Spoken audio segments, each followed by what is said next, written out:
Bonjour, nous sommes très heureux de vous accueillir cette année sur la nouvelle version du Paris Image Digital Summit, car comme vous le savez, aujourd'hui, les présentations en mode présentiel, voilà, c'est pas la bonne année et on espère pouvoir vous retrouver l'année prochaine tous ensemble. Alors, cette session est dédiée, c'est un cas d'usage qui va être dédié à présenter une technologie d'effets spéciaux utilisés en temps réel, et notamment sur des feuilletons de télévision. Alors, comme vous le savez, aujourd'hui, un certain nombre d'entreprises développent des projets innovants, et ici, nous avons affaire à Christian Guillon, il y a quelques années, qui avait été intervenu dans un projet qui s'appelle Prevision 7, qui était un projet FUI que nous avions d'ailleurs labellisé chez Cap Digital. Cap Digital, encore cette année, est partenaire du PIDS. Et nous avons le plaisir d'avoir vu que ces résultats de projet qui fonctionnent très bien, ont été utilisés et intégrés dans les chaînes de production des tontons truqueurs. Et nous avons aujourd'hui la chance d'avoir avec nous Pierre-Marie Boyer, des tontons truqueurs, qui va nous présenter en détail, puisqu'on a du temps devant nous pour rentrer dans le détail. Et nous aurons des vidéos, des exemples. Vous allez pouvoir comprendre comment aujourd'hui ces technologies innovantes sont utilisées sur des feuilletons que vous pouvez voir quasiment tous les jours à la télévision. Bonjour Pierre-Marie. Bonjour Stéphane. Alors, tu es chez Tonton Truqueur depuis maintenant plusieurs années. Précédemment, tu travaillais très proche de l'innovation dans le secteur de la télé et du cinéma. Avec le Centre national du cinéma.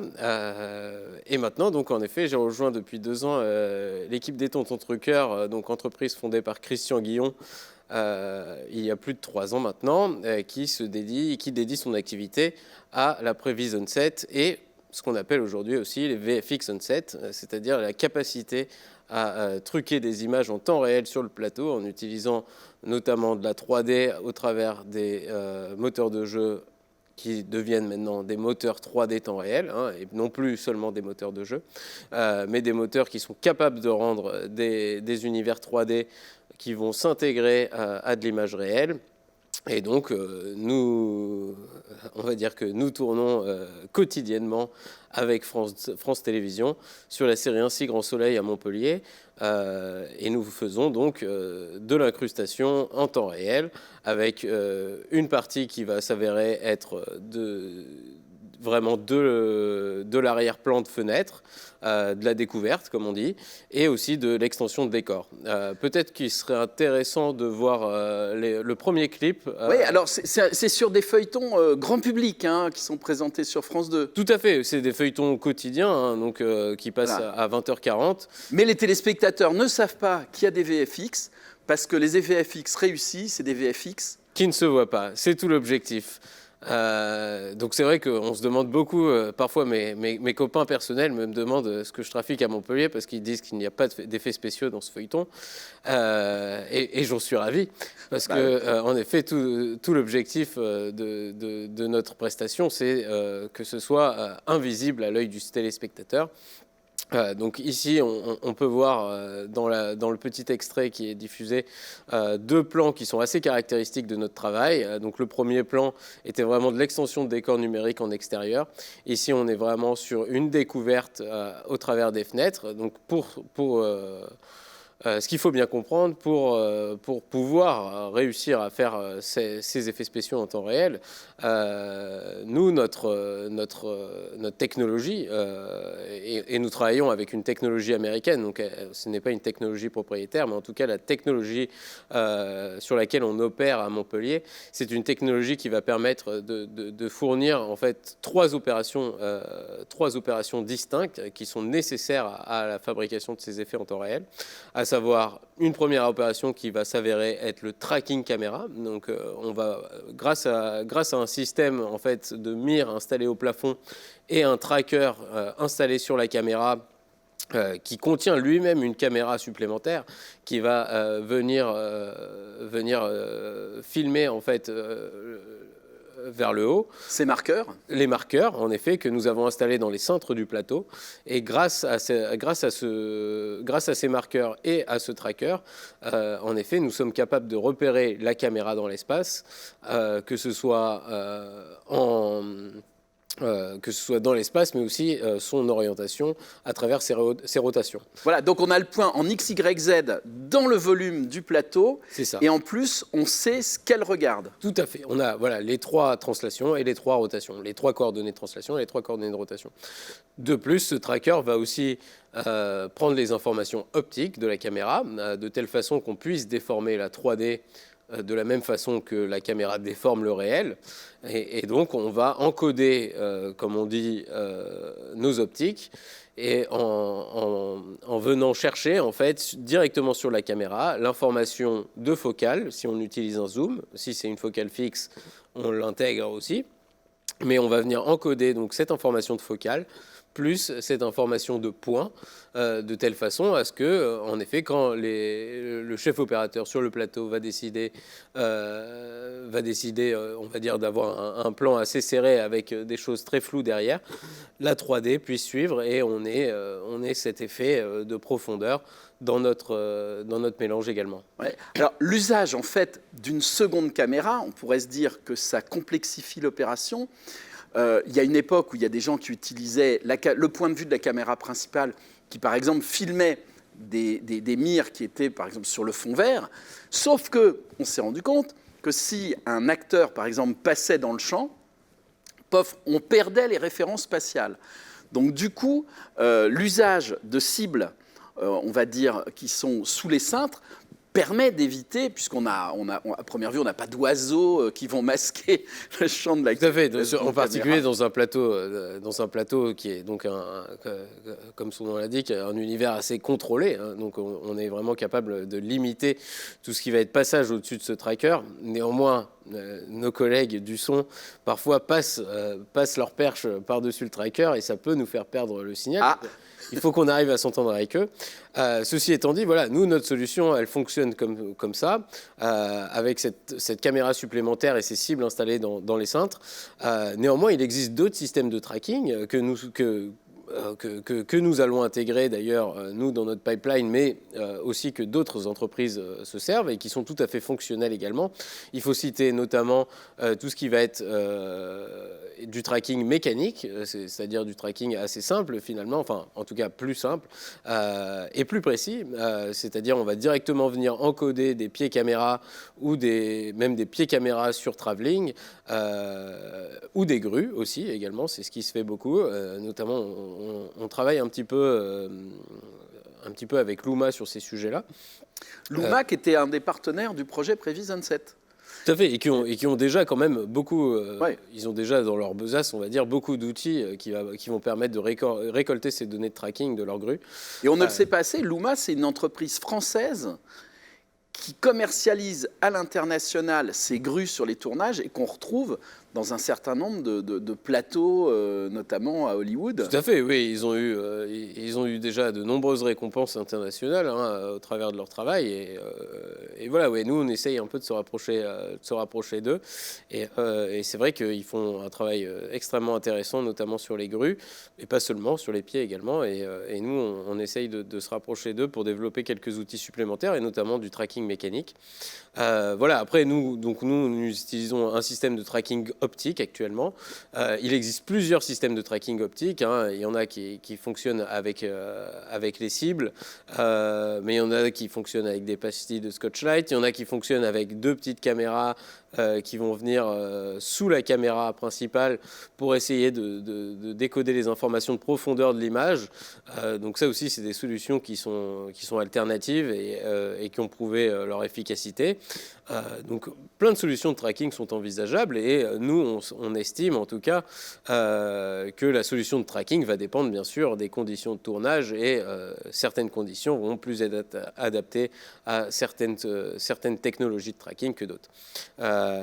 Néanmoins, voilà, pour nos travaux à Montpellier, cette solution de tracking optique se révèle être très pertinente du fait notamment de l'espace qui existe à Montpellier. Hein. Il existe 2 studios de 1100 mètres carrés dans lesquels on va dire qu'il y a une vingtaine de décors. Et ces décors sont souvent constitués de plusieurs pièces, donc avec des portes, des sas. Et donc voilà, nous, on sait que maintenant, en tout cas, avec beaucoup d'heures de travail, mais nous avons réussi à dompter la technologie et on est capable de passer sous les portes. Et c'était un vrai sujet, par exemple, pour nous, rien que cette capacité à pouvoir passer sous les portes, ça a été quand même pas mal d'heures de travail. Mais maintenant, on sait que ça fonctionne bien. Donc si on reprend... Voilà, ça c'était la première des 3 briques. Ça c'est la première opération que nous réalisons, en temps réel bien entendu. La deuxième opération que nous réalisons, ça va être le calcul de l'image 3D de l'environnement virtuel, qui va être calculé bien sûr grâce aux informations de tracking que nous avons fournies au moteur 3D. Oui. On va peut-être ajouter un petit élément pour que tout le monde comprenne bien. C'est que les décors, les extensions de décors que l'on voit donc notamment par les fenêtres, c'est en fait des bases de données 3D qui ont été préalablement modélisées. Tout à fait, et c'est extrêmement important. Sur des environnements existants ou pas ? Tout à fait. Ça, c'est extrêmement important. C'est-à-dire que voilà, donc, la deuxième phase, c'est vraiment rendre l'image 3D qui va venir se mélanger à l'image réelle. Cette image 3D, bien sûr, elle ne sort pas de nulle part. Il faut bien entendu construire nos scènes 3D de façon les plus réalistes possible, hein, parce que, en effet, mélanger une image 3D synthétique à une image réelle, pour que l'œil soit trompé, il faut quand même un degré de qualité et de rendu qui va exiger beaucoup de précautions et beaucoup de travail. C'est quelque chose dont les moteurs 3D commencent à être suffisants et ils travaillent beaucoup là-dessus. Hein. Les avancées sont quasiment quotidiennes sur Unreal Engine aujourd'hui.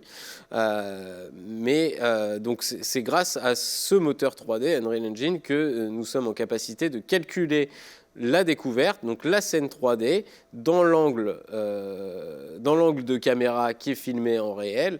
Et ce moteur 3D nous donne cette capacité de rendre cette image en temps réel. Donc, c'est-à-dire en temps réel, c'est extrêmement, c'est vraiment très impressionnant quand on sait qu'aujourd'hui, pour rendre une image 3D, il y a quelques années, pour rendre une image 3D, on était de l'ordre de parfois la journée pour calculer une image 3D.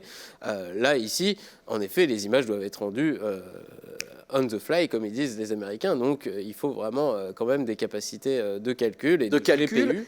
Il faut peut-être aussi qu'il y ait une cohérence dans l'éclairage entre, on va dire, comment le soleil éclaire à l'extérieur votre base de données 3D et peut-être les ombres qui viendraient de la lumière du jour qui rentreraient dedans. Alors ça, je te propose qu'on parle de cet aspect-là un peu plus tard. On va finir les 3 opérations. Donc la deuxième. Alors attends, puisque j'ai encore quelques précisions. Oui. Donc, vous modélisez avec quoi ces bases de données au départ ? Donc, les modélisations, nous, on fait du Blender et du 3ds Max. D'accord. Et vous texturez ça avec des très hautes résolutions pour que ça soit crédible ? On essaye, oui, on essaye de pousser les choses assez loin. Après, on est assez vite limité par cette contrainte de temps réel, hein, c'est-à-dire que l'utilisation donc, de maps de texturing trop importantes nous plombe les performances et à ce moment-là, les images ne peuvent plus sortir en temps réel. Et si vous utilisiez des textures procédurales, par exemple, pour sa substance, ça allégerait pas les bases de données ? Ça allège un petit peu les bases de données. Hein. Il existe des outils qui nous permettent d'aller un petit peu plus loin. Néanmoins, cette limitation, elle est réelle. Et pour l'instant, nos cartes GPU ne nous permettent pas d'aller au niveau où on le souhaite. D'accord. Donc vous êtes sur des bases de données, je veux dire, de quelques centaines de milliers de polygones. Un peu plus. Non, maintenant, ça tient plus la charge quand même. Hein. D'accord. Ça tient plus la charge. On arrive, je n'ai plus exactement les chiffres en tête, mais je crois qu'on arrive parfois sur certaines scènes à dépasser le million.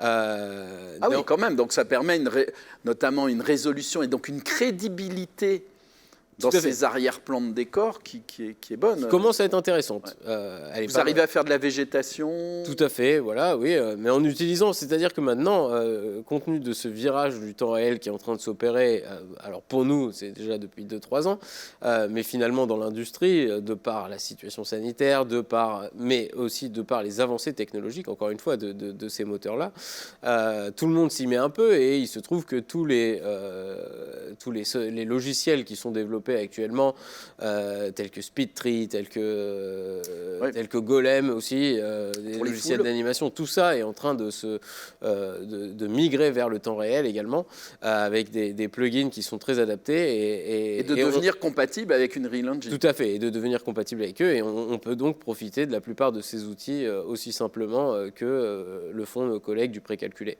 D'accord. Et quand tu dis que vous calculez en temps réel, vous calculez en fait combien d'images par seconde? Alors, nous, on tourne à la télé, donc on est à 25 frames par seconde. Donc, le moteur de rendu doit cracher 25 frames par seconde. D'accord. Et je suppose c'est un feuilleton qui est diffusé en Full HD. Tout à fait. Donc, pour avoir un arrière-plan qui marche bien dans un feuilleton en Full HD, vous calculez vos images en Full HD. En Full HD. En Full HD. Parce que de toute façon, comme ça ne fait qu'une partie de l'image... tout à fait. Alors, mais il faut savoir que le système tel qu'il est conçu actuellement, en tout cas, rend toute l'image, malgré tout. C'est-à-dire rend tout le full frame, et après le mélange s'opère ensuite.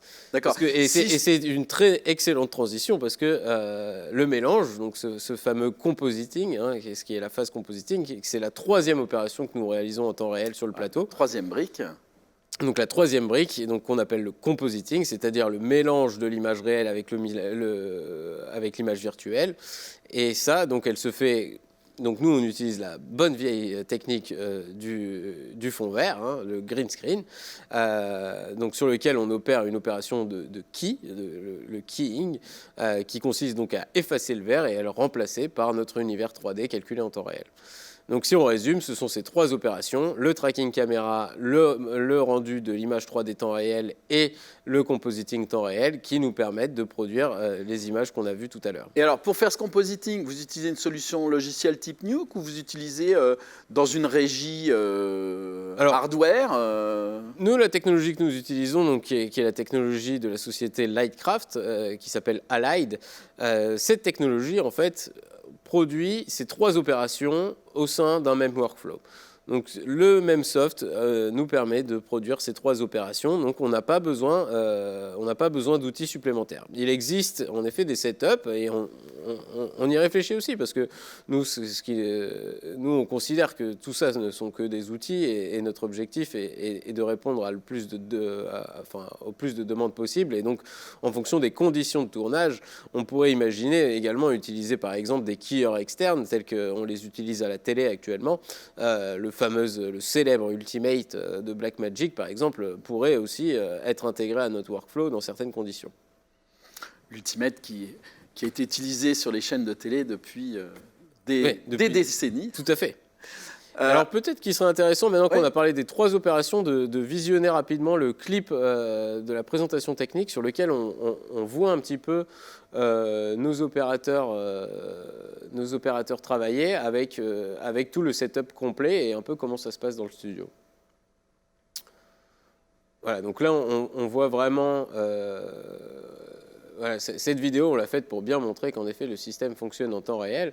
Donc, on a mis le moniteur de contrôle dans le champ. Et ce qui est intéressant, c'est que ça va fonctionner. Nous sommes capables de traquer avec toutes les configurations, que ce soit caméra sur stead, caméra épaule, caméra sur chariot travelling, dolly, tout est envisageable. Du moment qu'il y ait les cibles correctement installées et le tracker sur la caméra, tout ça est possible. Donc il faut quand même que la seconde caméra soit en capacité de voir ce qui est au plafond. Tout à fait, voilà. Donc les cibles sont installées comme ça sur le plafond. On est parfois contraint de travailler, enfin c'est pas contraint, mais on doit parfois travailler avec les chefs décorateurs pour intégrer nos trackers dans les décors de telle façon à ce qu'ils ne soient pas vus par le téléspectateur. Donc ça, c'est un vrai sujet, notamment sur les décors avec des plafonds. On est obligé d'essayer de trouver des combinaisons pour être assez malin pour que tout ça soit correctement caché. Là, on voit notre station VFX qui est composée en fait essentiellement d'un ordinateur, plus d'une grille, donc d'un ordinateur qui comporte une carte d'acquisition vidéo et ça, ce sont nos enregistreurs qui nous permettent d'enregistrer les différents flux. Parce que notre système est capable d'enregistrer 3 flux simultanément. Ça va être le comp, comme on dit, donc c'est-à-dire l'image mélangée, 3D et image réelle. On va être capable d'enregistrer d'autre part le mate, c'est-à-dire la couche alpha en fait, de l'image réelle. Donc en noir et blanc. Et le troisième élément qu'on est capable d'enregistrer, c'est la découverte seule, c'est-à-dire l'environnement virtuel seul, et qui va être très appréciable dans certains cas où l'étape de keying ne va pas être suffisante sur le plateau, et auquel cas on va devoir retravailler cela en post-production. Et donc là, on pourra directement récupérer ce flux en fait, de la découverte virtuelle seule pour le recompositer en post-production. Donc vous avez un filet de sécurité possible si à un moment donné il y a un élément dans le compositing qui fonctionne mal. On sait par exemple que les cheveux, il y a certaines choses qui parfois peuvent poser des problèmes, et là vous avez tous les éléments qui vous permettent de le refaire ou de corriger. Ça, Tout à fait. C'est très rassurant pour un producteur. Exactement. D'une part, voilà, c'est un filet de sécurité et tu le mentionnes bien. Mais d'autre part, ce qu'il faut avoir en tête aussi, c'est que ça va nous permettre d'améliorer la qualité en post-production, dans certains cas. Et d'autant plus que voilà, actuellement, nous développons un nouveau workflow, on va dire, alternatif, qui va nous permettre de s'affranchir des contraintes du temps réel. Donc, comme je te disais, ces environnements temps réel doivent fonctionner en temps réel, comme leur nom l'indique, mais les limitations du moteur font que on n'est pas capable de pousser les rendus au maximum que l'on souhaiterait. Mais l'enregistrement de tels métadatas nous permet de recalculer en fait la découverte 3D à J+1, donc dès le lendemain, en poussant tous les curseurs, on va dire, du rendu à fond. On met la banane. Et là, au lieu de sortir en temps réel, les images sortent parfois en 3 ou 5 secondes l'image. Donc, ce qui reste dans des délais extrêmement acceptables pour de la post-prod finalement, mais qui ne pourrait pas fonctionner sur le plateau. Et de telle façon, on est capable de récupérer une découverte 3D recalculée, beaucoup plus définie et beaucoup plus qualitative. Et cette opération, ce workflow, ce nouveau workflow, on l'a baptisé le near time pour donc presque temps réel, on va dire. C'est-à-dire cette capacité à recalculer avec une qualité supplémentaire dès le lendemain du tournage et de façon quasiment industrielle parce que on a juste à re-rentrer les métadatas dans notre nouveau workflow et à ce moment-là, Donc vous êtes en capacité de faire des rendus de très haute qualité avec un léger différé. Par contre, on va dire, la version utilisée au moment du tournage, vous réduisez quoi? La taille des textures, le nombre de polygones, le nombre d'images par seconde? On réduit un peu la taille des textures. On réduit en fait surtout, si on veut rentrer un peu dans le détail, on réduit surtout des paramètres de lighting dans le moteur. Les paramètres de lighting, c'est ce qui coûte le plus cher en 3D. Ah bah oui, ça coûte cher en calcul. Et en effet, pour le tournage en temps réel, on est souvent obligé de faire quelques concessions sur des fonctionnalités de lighting du moteur qui, si elles étaient activées, nous plomberaient la performance et ne nous permettraient pas de tourner en temps réel. Mais alors, quand on voit les rendus aujourd'hui qui sont présentés dans les trailers autour de Unreal Engine 5, on peut imaginer que vous allez disposer dans quelques mois de ces évolutions qui vont vous permettre aussi d'aller encore plus loin dans la qualité des images que vous allez produire. Tout à fait. Nous, c'est notre souhait et c'est notre objectif par ailleurs.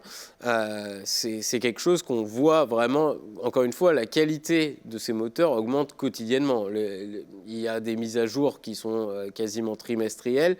Mais en dehors de ça, la documentation est quasiment quotidienne. On voit que beaucoup de gens sont sur le pont chez Epic eux-mêmes, mais aussi à travers d'autres boîtes de VFX qui, comme nous, se sont lancés dans cette aventure.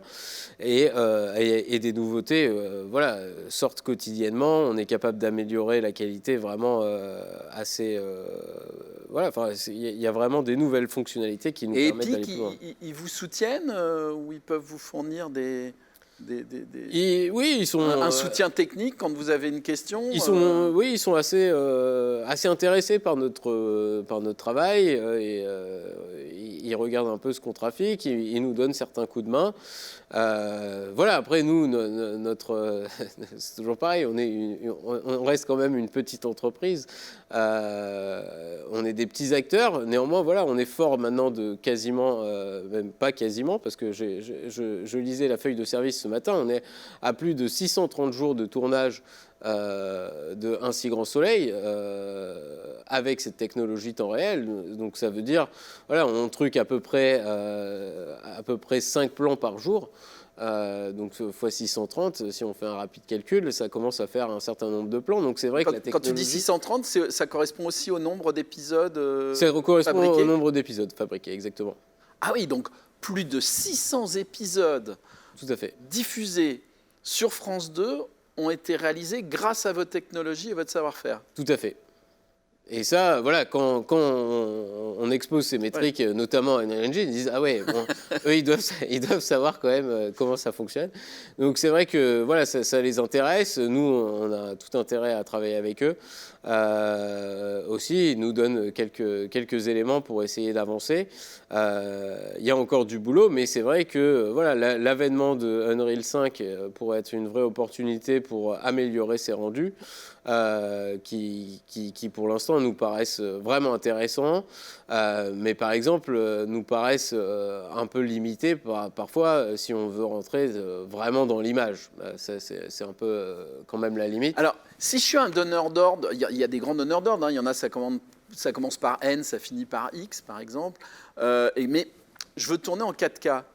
Vous avez des solutions Alors actuellement, nous, notre système tourne en temps réel en HD 422, 8 bits, mais en l'occurrence, nous avons développé, et c'est un peu pour ça que nous l'avons développé, nous avons développé notre filière NearTime, le fameux NearTime dont je te parlais tout à l'heure, qui nous permet de rendre ces images en 4K. Donc ça, c'est la première, on va dire, c'est notre première réponse à cette demande-là.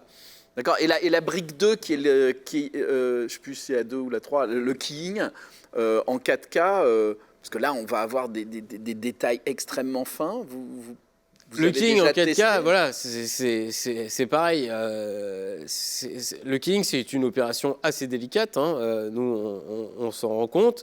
Notre keyer, qui est un keyer software, qui, contrairement à l'Ultimate, qui est un keyer hardware, fonctionne vraiment correctement. Il est loin d'être mauvais. Néanmoins, on sait que c'est pas la panacée. Ce qu'il faut, c'est qu'il faut du temps. Sur le plateau, et notamment sur un plateau de quotidienne, il n'y en a pas beaucoup. Donc malheureusement, parfois, on est dans des situations où le key peut être parfois un peu limite. Néanmoins, on a encore cette possibilité du near time. Sinon, les améliorations sur les keyers temps réel en tant que telles, j'espère qu'elles vont venir, parce que c'est un vrai sujet. Il y a de la recherche qui est faite là-dessus. Il y a aussi besoin de puissance de calcul. Donc en fait, avec la loi de Moore, on sait que quand même, il y a de la puissance qui va... c'est ça. Qui va être supplémentaire, qui va arriver dans les années qui viennent et donc qui permettront... Je pense qu'on sera capable en effet de réaliser des keys de super qualité dans des environnements pas forcément parfaits, on va dire. Parce que... Mais pour vous, en plus, vous avez encore des challenges à faire. Parce que moi, je me rappelle avoir fait une conférence ici même, puisqu'on est quand même à la 7e édition des PIDS, du PIDS, pardon, Christian Guillon nous annonçait que pour lui, le futur des effets spéciaux, c'était le temps réel. Et aujourd'hui, on voit avec ce que vous avez mis en place et plus de 600 épisodes produits, vous avez franchement, là, vous êtes passé de l'autre côté et vous êtes à fond dans le trucage temps réel. C'est ça. Alors voilà, encore une fois, tout ça étant dit, il faut être conscient. Nous, on est très, très contents de faire ça. Après, il faut avoir en tête que on est sur une quotidienne, les choses vont vite. On est capable, on estime à peu près que 70% de nos plans sont tournés et diffusés tels quels avec le trucage qui a été fait sur le plateau. 30% partent quand même en post-production où on va soit refaire le king en fait, parce qu'en post-production on sait qu'on arrivera à des résultats beaucoup plus satisfaisants. Mais aussi, parfois, ça peut être pour des raisons artistiques. Et c'est ça qui va être intéressant avec ce fond vert. C'est comme tu le mentionnais, grâce à tous ces éléments et à toutes ces métadonnées, on est capable de... encore d'avoir cette marge de manœuvre et de changer certains éléments. Parfois, le directeur artistique va nous demander « Ah oui, mais finalement, si on met l'arbre dans le champ, ça va être plus sympa. » Alors, paf, on décale un petit peu le décor et on met l'arbre dans le champ. Donc, c'est pour ça qu'on a encore quand même un petit peu besoin de la post-prod et que c'est bien d'avoir ce filet de sécurité. Mais néanmoins, l'objectif, en tout cas, que nous, on essaye de se fixer, c'est d'avoir un maximum de tournées diffusées et truquées. Alors, si on met à plat le pipeline qui permet de réussir à faire ça, parce qu'on se rend compte, par exemple, que quand vous tournez, la base de données, elle a dû être modélisée, donc il a fallu que ça soit préparé à l'avance. Donc, je pense que vous avez une sorte de planning de Gantt, vous dites, je sais pas moi, je dis n'importe quoi au niveau des délais, mais 3 semaines avant, il faut qu'on ait cet élément-là de décor qui soit modélisé. À un moment donné, il va falloir que vous ayez certainement une phase de test, parce que vous n'allez pas rentrer sur tourner un feuilleton. Et vous avez le détail de ce que tu as expliqué dans la fabrication. Après, je pense, vous livrez. Je ne sais pas si c'est vous qui fabriquez le PAD. Et c'est à l'antenne combien de temps après ? Enfin, il y a quand même, sur un épisode, entre le moment où quelqu'un va amener le scénario, peut-être pas chez vous, mais où le scénario est produit et où il est à l'antenne, il se produit quelle période ? Alors, entre le tournage et la diffusion, il y a 2 mois. Après, si on part de l'écriture, il y a encore plus. Il y a quasiment 4 mois, il me semble, entre l'écriture et la diffusion.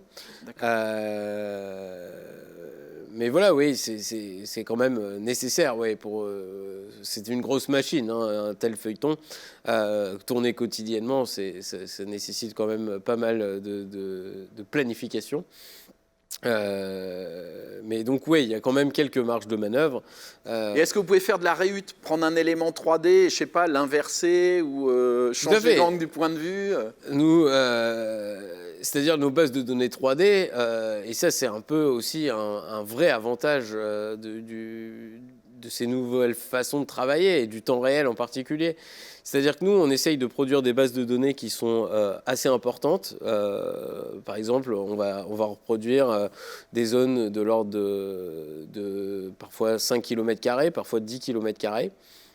Et on donne cette possibilité au directeur artistique. 10 km² on va dire, d'espace. Par exemple, pour notre dernier décor hôpital, on a construit en effet 10 km² de ville qui reproduit Montpellier. Alors qui reproduit un Montpellier un petit peu simplifié, bien entendu, mais enfin on a produit quand même 10 km² de ville et qui vont nous permettre ensuite avec une réflexion directe avec le directeur artistique de choisir l'emplacement de là où on va mettre le décor, quoi, finalement. Oui, puis surtout que vous avez la possibilité, on va dire, dans vos décors sur le plateau, de dire, on est plutôt à une terrasse de café, on est donc au niveau 0, on est au rez-de-chaussée, ou on est au 5e étage, ou pourquoi pas sur un rooftop. Tout à fait. Écoute, je t'ai amené justement notre dernier décor que nous avons travaillé, qui est le rooftop, qui est un petit décor de rooftop que nous avons fabriqué. Alors c'est marrant que tu parles de réutilisation parce qu'il y a pas mal d'éléments que nous avons réutilisés d'autres décors, dans ce décor notamment. Nous avons été assez enfin, voilà, c'est un décor qui a vraiment plu aux producteurs et à la série. L'air de rien, qui est assez ambitieux en termes de fond vert, parce que voilà, on voit, on est quasiment full fond vert derrière. Et c'est quelque chose qui fonctionne assez bien finalement en nuit. C'est un décor qui nous a demandé assez peu de travail et qui fonctionne vraiment très bien, et pour lequel voilà, enfin, en tout cas qui remplit la demande de façon extrêmement pertinente. Et par exemple, on aurait pu avoir une caméra un peu plus haut, tournant en contre-plongée et de voir par exemple des véhicules passer. Tout à fait, on aurait pu faire ça. Je suis gourmand là. Hein. T'es un peu gourmand. L'enjeu de ça, c'était voilà, d'avoir un sol vert suffisant derrière. Mais en l'occurrence, ça aurait été possible. Oui. C'est ça qui est assez intéressant. Après, donc, tout ça étant dit, ce qu'il faut bien voir, c'est que là, et par exemple, cet exemple